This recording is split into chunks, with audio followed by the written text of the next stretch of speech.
to another edition today. My name is Valerie from Valissimo Fashions, and of course, I'm happy to be in front of you right now. Today, we want to talk about how to offer value in terms of service. On another edition, we'll be talking about how to offer value in terms of the product. But today, let's start with service. Now, that brings me to a question which I would like to ask you, and that is, what is service? If we don't understand what service means in particular, then we might be beating around the bush in trying to understand what kind of service would deserve some kind of amount of money. So those are the in-betweens we're going to be looking at today. So now the first definition, or the first question we would like definitions for is, what is service? Okay, the simple definition we can give to service is the process of helping others to do their work or to perform a task. Now underline the word perform, or it's an act to help somebody. So if we're saying it is an act, that means it's a process that you need to participate in. That's to say, I can't say I'm helping somebody and not really do anything out of it. I must at some point have to be a participant in the process of helping that person. Bringing it to my fashion business, I'd like to identify what we term as good service, because good service directly means good money, right? So what and what would you be doing at your place of work in relation to fashion that will be classed as good service? These are the questions I'd like us to think about and ponder about as we go about our business today. That will enable us to streamline the process to get to the nitty-gritty of understanding what good service means. To quickly buttress my point, you as a person there, you have had services with different businesses in the past. Some businesses leave you with the feeling of, oh, this was a good service. Man, they were so prompt. They were so active. They came to my rescue. They came to my need immediately. And some businesses give you that impression of, oh, wow. When you do call on them for service, just have a backup plan because they're going to mess you up.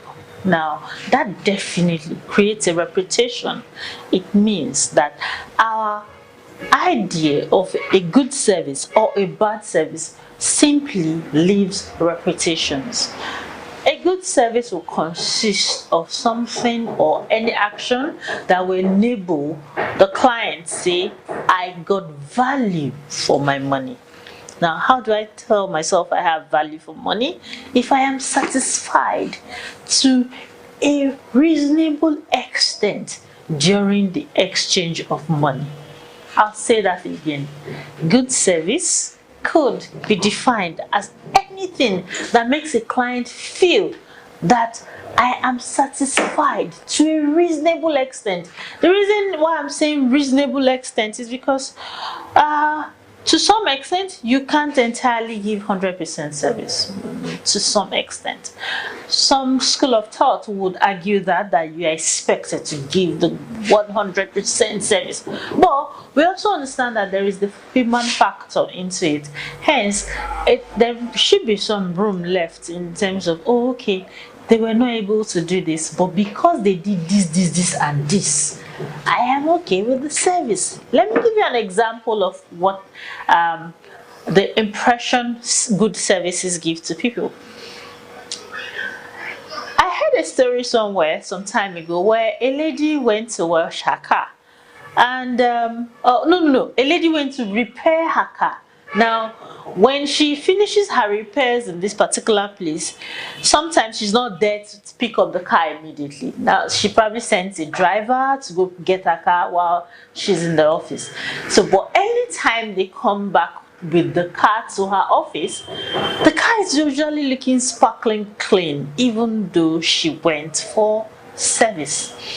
The idea behind this is she over time had an impression that they do good service there based on and she was supposed to vet this particular group of people who do services on her car, and she said she thinks that they do a very good job. And they asked her, why do you think they do a good job? She said, because anytime I get there, my car is clean, meaning because I went there to repair my car, and they go a little bit further, not just repairing the car alone, but wash the car at the end of their service. She believes if they can take care of something as minute as that, as washing a car, she believes that they have definitely taken care of the other parts of the car. Now, this particular business place could just be washing a car and not actually doing the service, but because of one simple act that they do, which is going the extra mile aside from what the client paid for, that gives the client the impression that they have given me a very good service. So bringing it back to your fashion business, what is that one thing you are going to do for that client that would make her feel, oh, if they can also do this, it means they are very good in that place? That's what I want you to think about in your fashion business this week. And as you go about preparing for your day's journey, have that in mind. What will be that extra thing that will make your client feel that you have provided an extra service? Remember, you don't want to leave your clients feeling okay with your service. You want to leave them feeling extremely happy with your service. We also understand the fact that sometimes you can't please a client entirely, but remember what we said, the yardsticks is if they can do this and this and this, that means they're very good in that place. So lastly, do something extra when you offer service. Have a wonderful day. We'll be looking at the product aspect next time. Thank you so much. Bye-bye.